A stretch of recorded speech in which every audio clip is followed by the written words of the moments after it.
So now it is my absolute pleasure to invite our moderator for today's discussion, Dr. Keith Adamson, to join me on screen. Dr. Adamson is an assistant professor at the Factor Inwintosh Faculty of Social Work at U of T. He holds more than 20 years of progressive senior management experience in clinical, management, and professional practice leadership roles, as well as expertise in clinical governance with several large healthcare organizations in Toronto. Keith's professional appointments extend to being the past chair of the Toronto Health Sciences Academic Network on Interprofessional Collaborative Practice, a past vice president at the Parkdale Community Health Centre in Toronto, and the president and past president of the Ontario Association of Social Workers from 2014 to 2018. Where he made numerous contributions to the advancement of the profession, including successfully advocating for the inclusion of social workers in the regulation of psychotherapy. Among Keith's research interests, he seeks to explore innovative approaches to interprofessional education and practice, and new roles for social workers within a changing healthcare system. We couldn't have a better moderator for the important discussion today. And with that, I'll pass things over to you, Keith. Thank you so much, Vanessa. Yes, I'm back. From 2014, 2018, I was the president, and they put me to pasture, but I'm back. I'm back and so excited to be moderating this conversation today about what does the future hold for social work in Ontario, charting the path together. Quel sera l'avenir du travail social en Ontario? Tracer la voie ensemble. We are thrilled to welcome over 300 OASW members to today's event. And so you're in good company. As you can see, I have my fireplace going. And so this is really meant to be a fireside chat. So please get a cup of tea or a cup of coffee, settle in, and enjoy the conversation. We will have an opportunity for you to ask questions at the end. So today, we are joined by OASW's president, Dr. Peter Donahue, and OASW CEO, Dr. Deepy Sur, in conversation about the future of social work in Ontario and how OASW's new strategic plan allows us to chart this path together. Now, with that in mind, and for some background on our conversation, on the screen now, you should be seeing the association's 4 new strategic directions that will guide OASW's work over the next 5 years. I'm so excited about these directions. I can't wait to talk more about them. And I think these directions absolutely will influence the future of the profession. On that note, I am so pleased to share a little bit more about Peter and Deepy. If you don't mind me getting, more personable, Peter and Deepy with you before we dive into conversation. So Dr. Peter Donahue is the graduate program chair and associate professor at King's University College School of Social Work. Let's see, what more can he is now in his 3rd term as president of the Ontario Association of Social Workers. Peter, that's hell, you're not doing too badly. You've always tried to one-up me. I don't know. And among many amazing accomplishments, he's a founding member of the National Initiative for the Care of the Elderly. Welcome, Peter. And Dr. Deepy Sur is the CEO of the Ontario Association of Social Workers. And Deepy holds extensive clinical social work experience in mental health and has led health system planning and strategy in senior leadership roles for over a decade within the healthcare system. And I met Deepy even before she was CEO at the Ontario Association of Social Workers in her work previously as a healthcare leader. She also has a special research interest with respect to interprofessionalism and interprofessional empathy. And I think that's where Deepy and I initially crossed paths. It was more with respect to our research endeavors that were synergistic. So I want to thank both of you for being here with me today. Welcome. Thank you, Thanks. Keith. Thank you. So let's get to this conversation here. The last 2 years, if we remember any of it, because it's been like, what? The last 2 years has been a time of, I would say, immense change and transformation in many systems. Whether that has been organized or forced, we've all experienced a sense that, things are no longer the way they used to be. And there are a lot of conversations about systems shifting, the healthcare system, the education system, the financial system. Everybody seems to be change seems to be afoot. We've also seen different needs kind of pop up in terms of the population needs. Health needs are increasing, mental health needs are increasing, financial needs are increasing. Human resources are decreasing. There's been so much happening in the system. And, this change, all this transformation has really caused me, and I'm sure many other people, to stop and think about who we are, who we want to be, and how we want to show up, as individuals. How we want to show up as social workers, social work colleagues, family members, friends. I think it's been so pervasive. And so, post-pandemic, we've seen shifts in the landscape and changes in the profession to address societal issues. There's more opportunities. And so I'm excited about the strategic plan because it provides a roadmap and a guide to the next 5 years, and potentially how, the association can address some of these very pervasive transformations that are taking place within the system. So I think the conversation today is really crucial. And so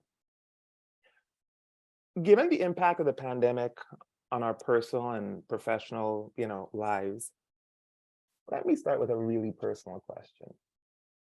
How are both of you doing? You like that? How are you doing? Okay. Like, honestly, I think this has been, the last 2 years have been the most transforming in my life, personally, professionally. So much has happened. And, I know both of you as leaders, leading the association through, change, but also your own personal lives and having to deal with, changes in your own personal lives. How are you doing? Keith, it's, I think this is the question on all of our minds, and that, many of our water cooler conversations and friends over, chats over dinner.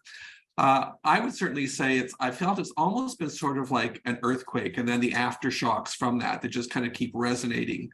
I have to say, on a personal level, I've been very fortunate that my partner and I both have worked in fields where we were able to still continue to be employed fully and do our jobs during the pandemic. But many of the people that we know have really struggled.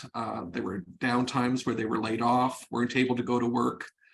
Certainly, as an educator, I've seen, many of our students, who are also working and managing personal lives, family lives, really struggling to be able to keep pace.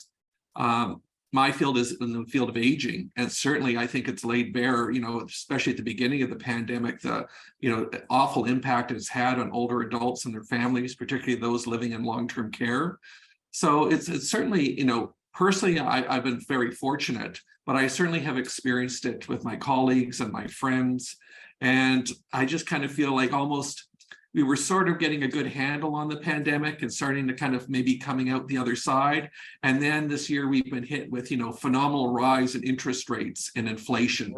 So just as people were kind of getting their footing under them again, I'm starting to see all these other competing factors still against the backdrop of COVID. So, it just seems like the never-ending story right now. And I know it's just taken a toll, because when you think about stressful life events, if you can see a beginning and an end to an event, it's like it some reduces the stress because it's going to end. But I find for many of the people that we work with, especially the most vulnerable in our communities, Right. I don't think there is a clear end in sight for anybody. So that really does have huge impacts on people's mental health, well-being, and physical well-being. Very, very true. Very, very true. I So agree, Peter. I agree wholeheartedly. Keith, thanks for starting with the question about how we are and how we're feeling, because you're right, Peter. We talk about this every day amongst each other, amongst our colleagues. And sometimes as we move into this virtual world, we forget to ask how we're doing. And so I'm thinking about how we're doing and how to capture that in just a few moments, and start with the personal. Boy, was it hard to pivot 6 months into my role as CEO, and the pandemic hit and we were suddenly in a virtual space. And it was incredibly difficult. I went into crisis mode for our team, our profession, my daughters at home. I decided to get 2 new puppies in the midst of that. Managing with a partner and spouse at home around sharing internet and fighting over time on that. In fact, I'm worried about my internet today because freezing cold in Brampton is requiring some internet shutdowns. So if I disappear, I'll reappear somehow. And that's how we roll as social workers. We can roll with flexibility. And so personally, I'm worried. I'm worried about all of us. And it's hard to not worry, regardless of being a leader or formal roles of leadership. Or many of you have heard me talk about social work and its inherent leadership. And so I'm incredibly worried about all of our leaders across the province. And like you, Peter, I also just worried about what 2023 is going to hold for the many communities and families in the lifespan we work with. We have seen huge disproportionate impacts, not just on our friends and loved ones, but the clients, the patients, the families, the communities we live and work in. That's been worrisome for all of us. We have seen Ontarians need mental health supports more than ever, addiction support. We've seen such pre-existing issues, and now they're exacerbated. And so I'm worried because we conducted a survey last year, and over 40% of Ontarians told us that they needed mental health support and that there has been long-lasting negative impacts. So I enter 2023 worried, but I'll, say this. I am so proud of our profession. We rose up and we will rise up. And with that, I wake up every day excited to represent this awesome role that we do together across the province. And so while I'm worried, I'm a little bit excited about how we're going to turn this ship around in 2023. So thank you. I mean, individually, personally, it's been difficult for all of us, for many people. And you talked a little bit about how it was difficult, just generally, I think, for Ontarians as well. You talked, Peter, I think you mentioned inflation, the price of food, the cost of living is incredibly, it's getting so high and out of reach for many people, right? So you're also talking about mental health needs, the increase in mental health needs, et cetera. Housing. I mean, there's just so many needs that you've mentioned in terms of what's happening socially within the province of Ontario. Peter, I wonder if you could help us understand how those needs of Ontarians, some of the pressing social issues and economic issues that are facing Ontarians, were factored into the board's work on the strategic plan, if to kind of look at what that link was like. Well, thank you. I really appreciate that. And I think, at the beginning of this presentation, you saw sort of the 4 strategic pillars of our new strategic plan. And I'm so excited about that because it's really become our fundamental roadmap that guides everything that we do as a board, that guides Deepy and her team's work moving forward. And I think it's really important. Sometimes people wonder, like, how do these things come about? Did you just sit in a room and dream it up? Did you hire a consultant who, made it look nice, dressed it up and sent it out there? But, really, truly coming back to social work values and ethics, we really try to engage deeply with our members, with our staff, with our board directors, and with our advisory groups across Ontario to really understand truly what the needs are of those that they serve and their needs as a social work professional. So that really kind of set the foundation for that work, so that what might seem, I always think, kind of looks kind of slick and simple, was really quite a complex process and getting there. And, as part of that, we really had to analyze the environment in which our social workers are currently operating. And as the largest provider of regulated mental health services in the province, I really see social work as being kind of that really key professional group to unlock access to care and mental health in our province. So I think that was kind of, underlying the foundation of our entire strategic plan that's kind of holding it up, is our new vision, which I'm really excited about, which is really mobilizing mental health and well-being across Ontario, which has become sort of the organizing focus and principle, and all of our 4 key pillars lead into. And I think, typically when you think about organizations, visions tend to be very aspirational, something often that maybe is never attainable, but you're always working towards. But I would argue, Keith, given the expertise of our members and their dedication in this province, I really would say that this is kind of a vision that can actually be achievable. And that excites me. It's not just one of those pie in the sky sorts of things. It's something that I can see becoming a reality. And I think certainly as an organization and collectively with you as our members, we're really working towards that. So it's no more pie in the sky. This is feasible. This is doable, right? This is in our reach, right? And it's interesting, because it's sometimes it's the skill power, but we need the willpower as well to move a lot of these things forward, right? It's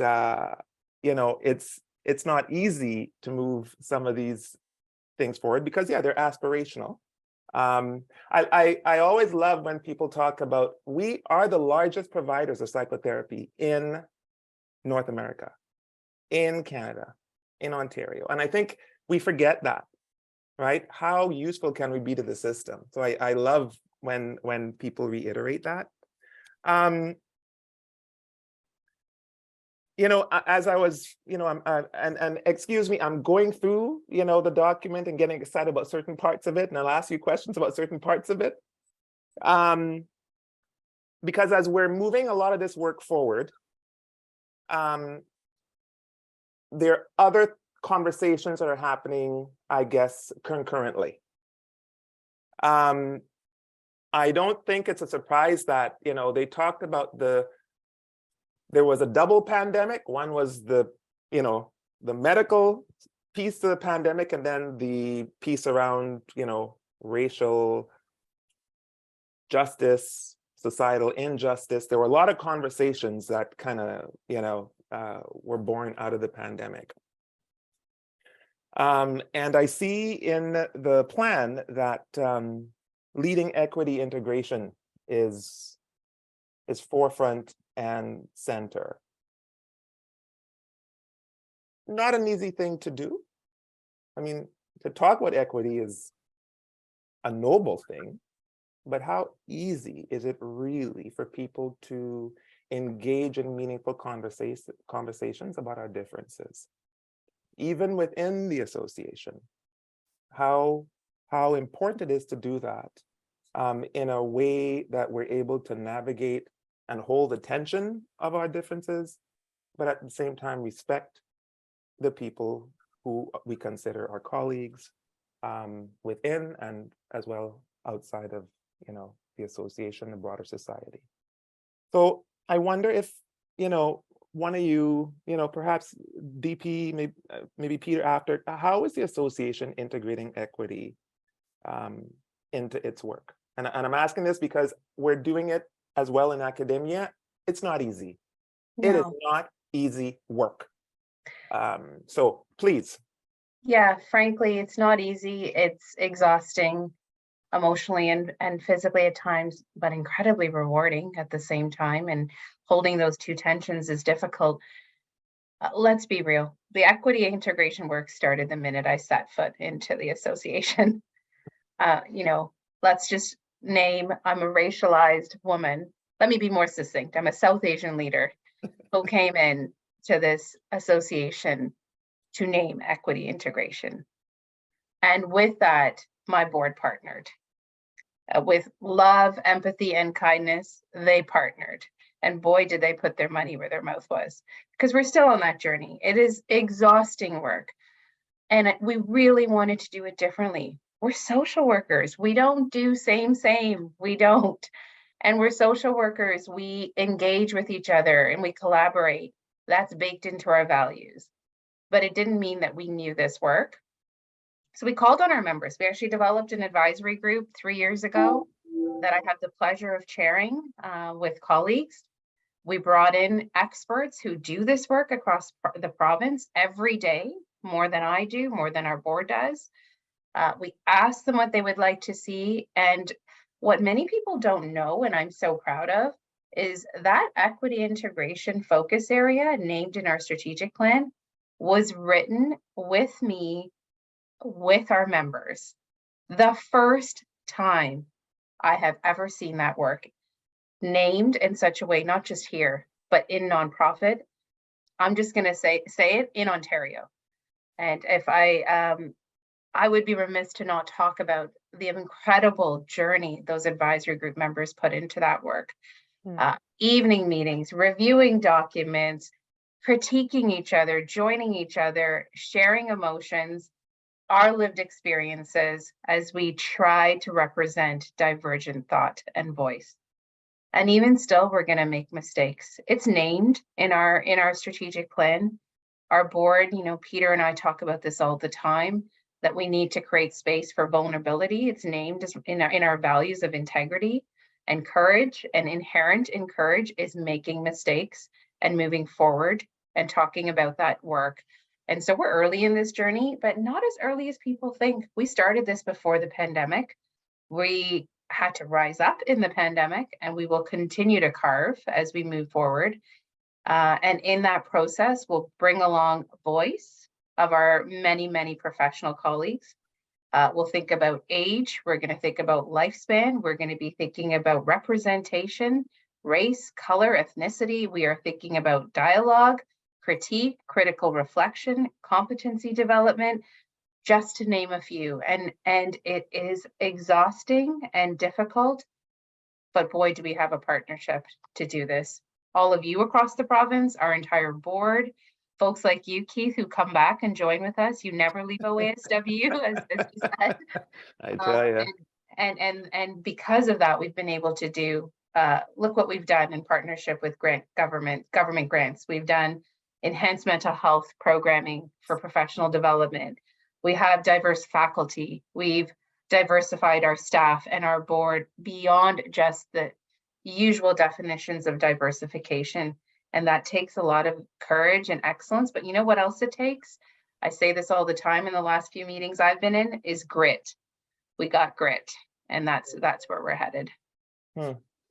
That's, yeah, thank you for, kind of sharing that, because I know even in my own, even within the world of academia, we're having those conversations, and it's tough because sometimes, in the course of the work, a microaggression might take place, right? And what unilaterally happens is we want to cancel that person. We want to obliterate them. That's the response. And if we don't do that, then it's like we're not responding. And, I think it's important that we are able to hold that tension, but also negotiate through a really critical, courageous conversation in terms of the impact it had on both of us, and really trying to negotiate, where do we go from here, right? How do we share this space together? What does it mean to be respectful? What does it mean to understand my history, right? And have those conversations. We never get past that because we're stuck in, let's just castigate, which, you know, sometimes castigation might have to happen, but sometimes, most of the time, it's a conversation, right? And it's not easy. Invariably, when I talk to a lot of people who do equity, they say this work will invariably make people feel uncomfortable. People will get frustrated, get angry. Like, it's not easy work. You know, Peter, I wonder for you as the board president, how has the board taken up some of this work? Well, Keith, I think as a board, and coming back to Deepy's words and analogy, is that we see this very much as a journey and not a destination. And I think, like all of us who've gone on a journey, you know, your changes in weather can affect how you move forward. You know, construction, if any of us live in urban Ontario, construction season is kind of part of it. So we see that with roadblocks. And sometimes you come to forks in the road and need to make decisions and determinations. So I think it's this kind of ongoing work. And I think I would encourage our members, because I think sometimes too, you kind of forget who your board is. So we do have profiles of our board members.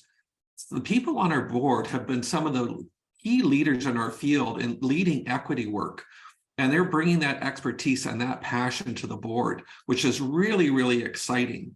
And I think as a collective and using our principles of respect and using evidence, I would say, you know, one of the key things is that we hold each other accountable for this work, but it's never done in a shaming or blaming way. It's done in a way that makes us all want to do better and to kind of keep forward with this work. So that to me is what's exciting. In my office, I have a thing about, I've sat on a number of boards over the years, and I have a little thing that says, when I die, I hope it's at a board meeting, because the transition from life to death will be so very subtle. And that has been my experience on many boards, but certainly not on OASW. I mean, it is such a dynamic, invigorating group of people.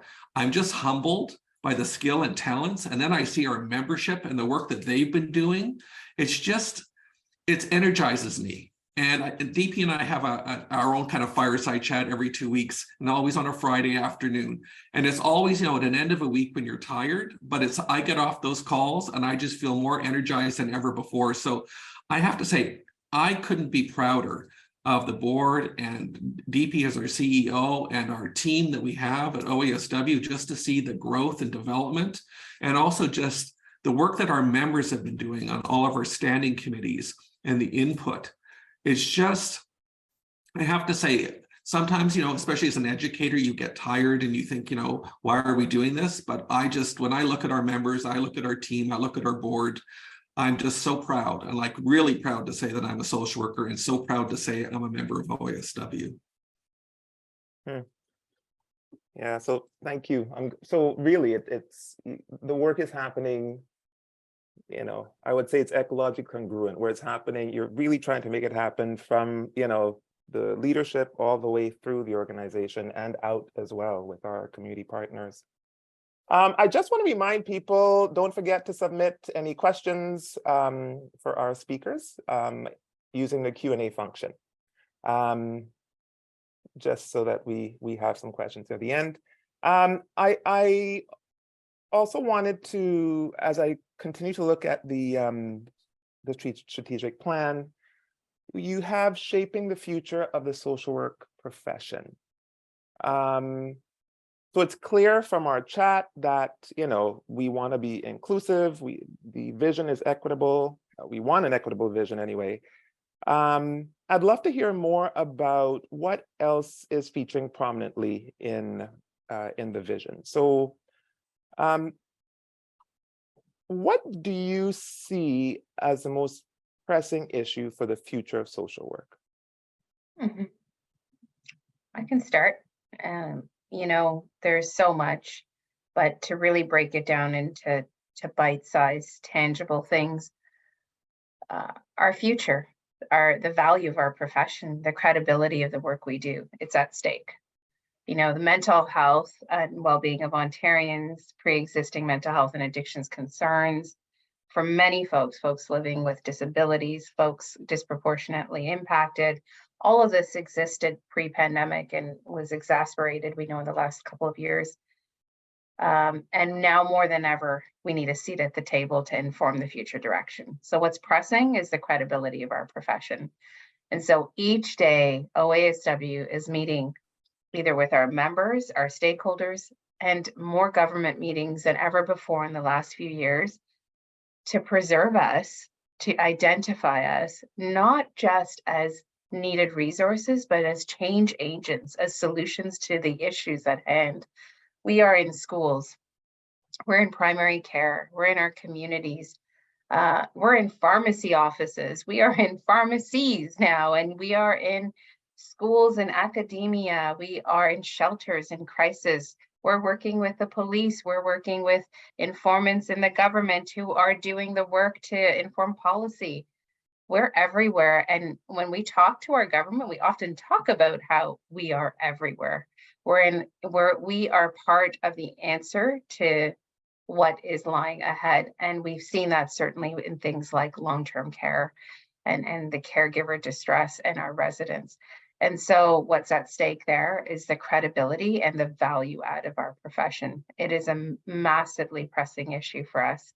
And then the second thing I'll say, and pause, for Peter, for you to add to what you see as pressing as well, is the need to be thoughtful and both strategic and empathic and critically reflective on what we're charting ahead. But that's going to require data and the demonstration of what we can do as a profession.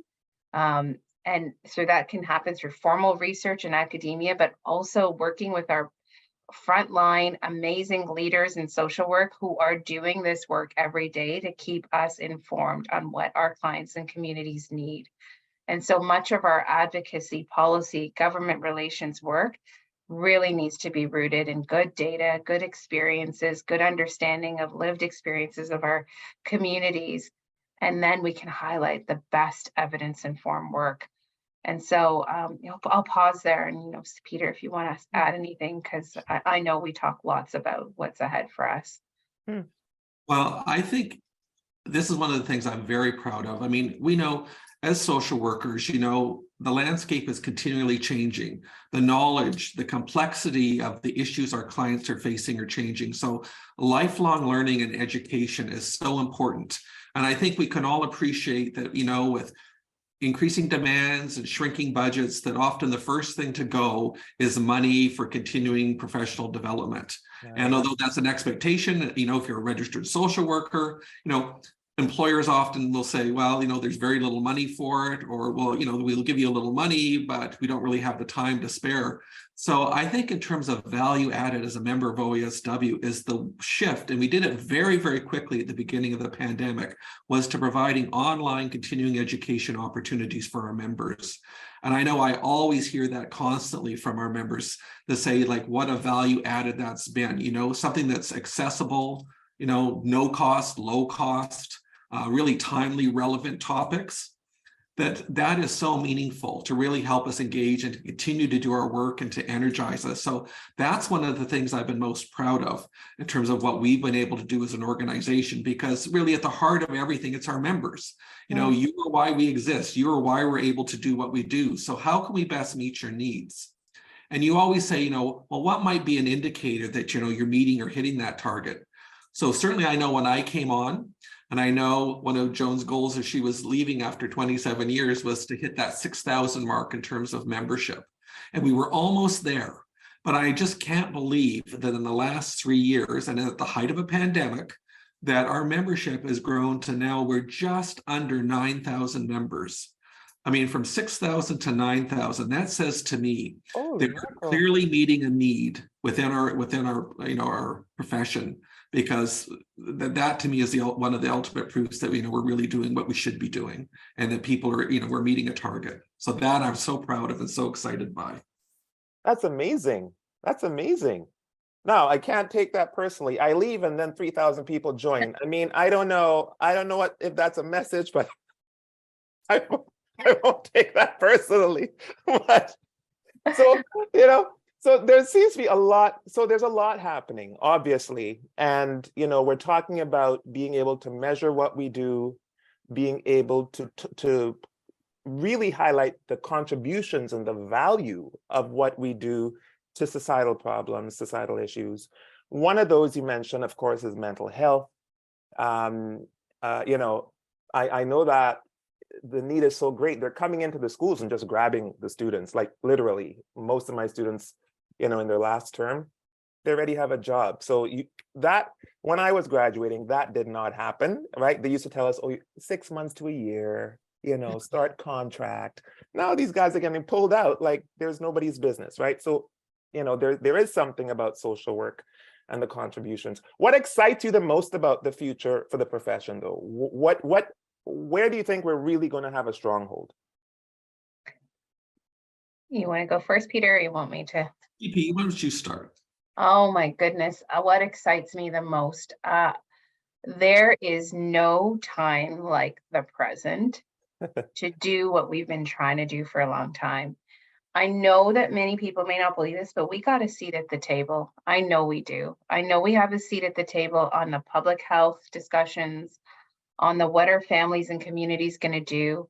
How do we build professionalism as well as critical dialogue, as well as the future stake in our profession?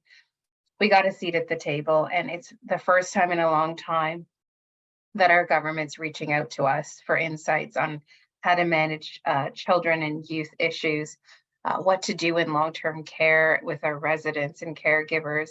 It's the first time in a long time that the government's reached out to us to ask about policy shifts and changes. So what excites me is, you know, we're always knocking on the door, but I see some folks knocking on ours now, and that's pretty exciting for our profession. And in turn, I have the pleasure of representing how many voices across the province that do this work each and every day, and just trying to do our best version of representing that. And hearing from you is my honor. I mean, I get to represent the best job in the world. There could be nothing more exciting than that, Keith. That's awesome. You know, building on that, DP, I would say, you know, for me, what's really exciting is that for so many years, I found, you know, people either had no idea what social work did or does, or had misperceptions. So I remember one school I was with, we had a consultant come in and do a, you know, a kind of a environmental scan. And they talked to people and they said, well, the main message was, well, we're not sure what social work actually does, but we're pretty sure it's pretty good and hope they keep doing what they're doing. Or I would hear things like people would ask me, so what do you do? And I'd say, you know, as an educator, I'd say, I'm a professor. A professor of what? And I would say social work. And they'd go, oh, you're one of those people that take people's children away. Oh, you hand out welfare checks. I said, you know, I've been in this field a long time and I've done neither of those two things. I said, because we're so much more than that. But what I'm starting to hear now, where people go, oh, dinner conversations, you know, where before I'd dread them asking me sometimes because I knew I was going to end up getting a lecture or get misinformation and stereotypes. Now I hear things like, you know what? My daughter's been struggling with her mental health, and wow, we have the most amazing social worker. Or people say, this pandemic has really, you know, affected my anxiety and mental health. And I've had this great through my EAP program at work. I now have somebody. My partner's an educator, and we have a program where we call support and aids for families electronically in the schools. And one of his colleagues said, have you heard of the SAFE program? It's actually like saved our family's life. It's turned things around for us. So I'm starting to hear all the things that we've all known for years and kind of the best kept secret we've been. I'm hearing that publicly from people who before would have either not known or just were dismissive of us, and are really seeing the impacts that we have in so many, like the lifespan, you know, from childhood up until old age. And I just think that to me is really exciting, is that I see we're starting to have a renaissance, I think, in our profession. Oh man, let's break out in song. Amen. All right. Finally, I mean, God, we've been waiting for this for a long time. So now we're like at the precipice. We said we would take some questions. And so for DP and Peter, let me see. Oh, I love this technology. All right. So here's some really, really cool questions. Here's one. How can new and emerging social work leaders contribute and or get involved in supporting OASW to achieve this strategic vision? Oh my goodness, my favorite question. Are you sure you Wow. didn't plant that one? I swear to God, they're coming in hot and furious. It is my favorite question. We have several advisory groups. If you're in healthcare, if you're in education, if you're in frontline work, if you are a leader, there is a spot for you on our member advisory groups, which report into the board. So the board has direct line sight into hearing from our members. And so if you are interested in that, write to info@oasw.org. We're always looking. Once a year, we put out a call, but there are many subcommittees to participate in as well. If you are a new grad or new emerging leader who's just coming out of, you were describing, Keith, students or new professionals graduating, we have a student advisory group as well. It's been incredibly active. Our team has been so great at keeping up through the pandemic and even through the summers when students sometimes aren't, right into their academia or into their work. And so they've met a number of needs, including like how to get that first job, how to get into the first, organizational strategies and how to build that, and also how to do great clinical work if that's what you're interested in, and policy writing. So there is a space for students on a student advisory group. Finally, read our bulletins. Take the time to give us the feedback through surveys. We really do use those in all of our discussions with our partners, with our stakeholders, with our government. I'm sorry that we send you so many messages, but we think about them thoughtfully. And when they're too much, please let us know as well. We care about your feedback. And then finally, I would say get involved by joining us in these conversations. Attend every professional development event that you can fit into your calendar. Take that information, share it back with your non-social work colleagues, because they look to you to share that leading, to share that learning, and to help develop the teams around you. Help spread the vision of the work that we're doing, because we can't do it alone as a profession. We're definitely going to have to be interdisciplinary and intersectoral on this. And Deepy, just building on that, I would say too, look for opportunities. We always are looking for calls for new board members. Yeah. So look at that as a possible opportunity. And I think one of the key things, if you want to get involved right away, get your feet in, get started, is with our local engagement networks. I'm sure many of you, we moved, and it was a big, bold move for us to go from the regional, boards to these local engagement networks. We took a bold step forward. Certainly, not everybody initially was thrilled about that, but we certainly have just seen tremendous growth in our spread. And so look at opportunities. Do you want to be a local engagement ambassador and kind of take a leadership role in your community? Do you want to be part of the network? There's lots of opportunities and roles to become a part of that. So I would really encourage people. That's a great way to get started, and you can kind of have an immediate impact within our organization and our profession. Over 24 networks across Ontario, which is more than we've ever had. So great point, Peter. That's Get amazing. centrally involved and locally involved. That's amazing. More questions.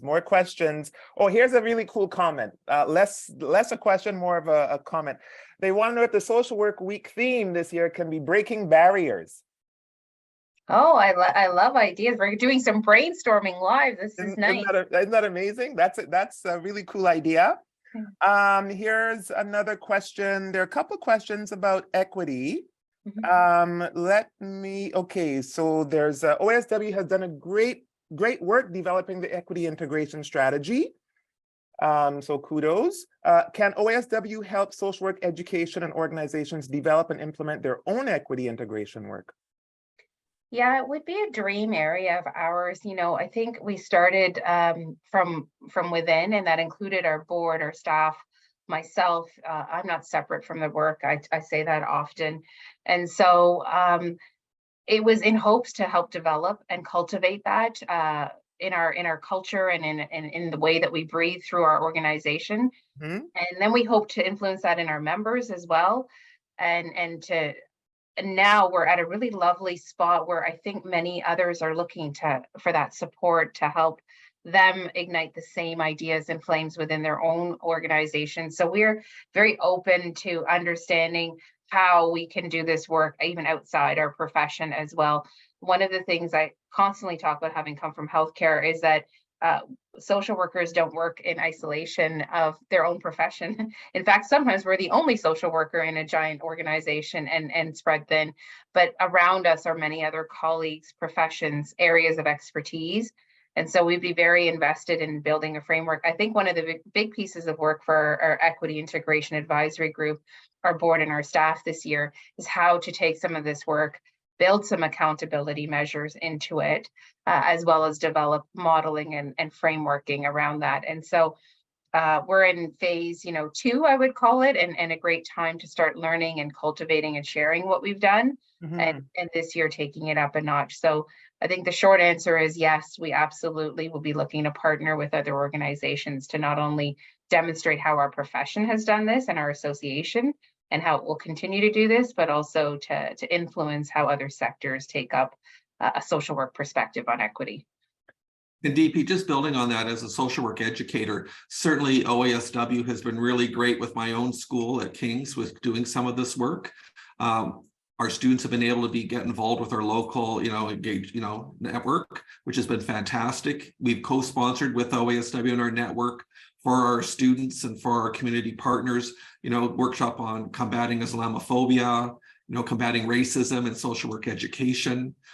Certainly, we have, been able to support a number of our students to take part in the many webinars and workshops virtually that OASW has been able to offer in the fields of equity. And I know, Deepy, you've come out and spoken to classes and things, to inspire, young women and women of color to show you can be a dynamic leader in this profession and kind of what you can do, and also realistic about some of the challenges in doing that work. So I think already a number of us are starting to, at least as from an educational perspective, are being able to utilize, the expertise within the organization and of our local engagement networks. So I'm excited about it. Wow. So the questions are coming in fast and furious now. I want to give you two. So one question has to do with a practice tests, and the other, though, has to do with leadership. So this is a more personal question, I guess, for you, Deepy. And I think it's a fair one as we talk about equity. And you mentioned in your opening comments, by virtue of walking into the CEO position of this organization, we kind of began that journey on, equity renewal, if you want. What has been the most challenging aspect of being a racialized woman in a leadership position?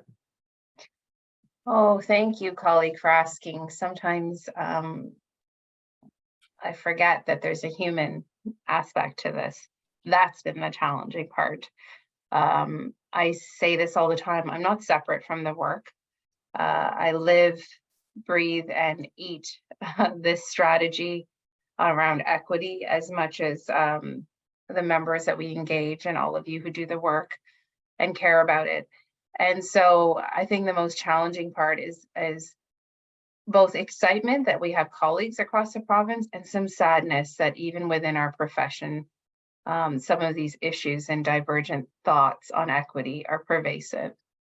We have work to do within our own profession, acknowledging and recognizing where we have many gaps and knowledge in our education and our understanding and in our empathy for one another. And so that's critical empathy, actually. It's not even just empathy, it's critical empathy and an empathy mindset. It's missing even in our profession. And when I'm exposed to that, both as a woman, as a racialized leader, and as the chair of the equity committee, it's difficult, it's humbling, it's disheartening, yet I see glimmers of hope that even we as professions need to move through our own critical reflection. Part of our standards of practice include that space for critical reflection. And we have to do that with one another, even before we go out to our communities. Recently, we've had many difficult discussions this last year we embarked on our first ever efforts to create anti-Black racism strategies, our first ever work to bring closer to my heart Indigenous peoples, learning through our elder partners that have taken time to spend with me and our board, anti-Semitism work lately that has been incredibly taxing for our staff and our members and impactful. But what I have always heard is that there is a space to shift this culture and dialogue.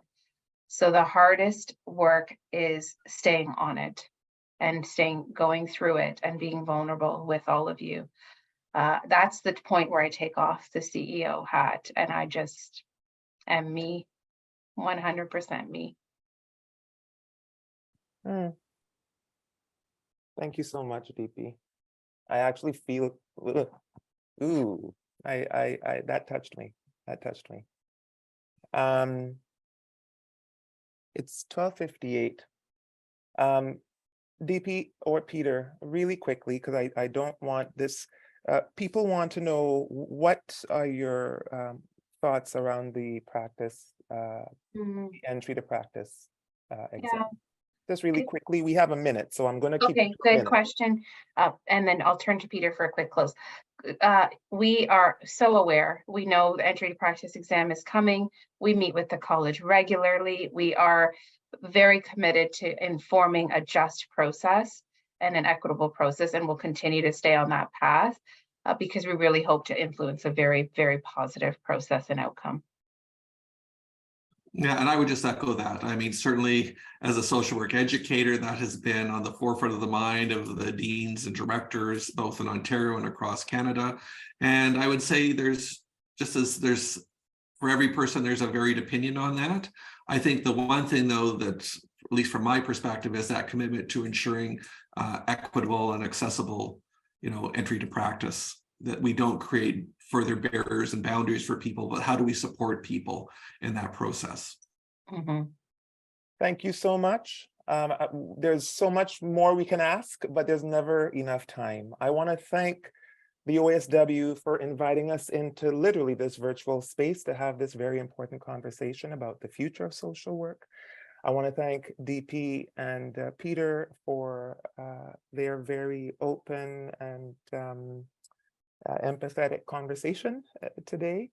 And I want to thank all the organizers as well. But most of all, I want to thank the members, especially those 3,000 members who've come on after I left. I want to thank all of them. And I do hope that we continue to have more conversations about the plan as we move forward, formal and informal, and that we see you in another space, another time where we can meet in person. Everyone keep well, and thank you for attending. Thanks so much. Bye-bye. Take care.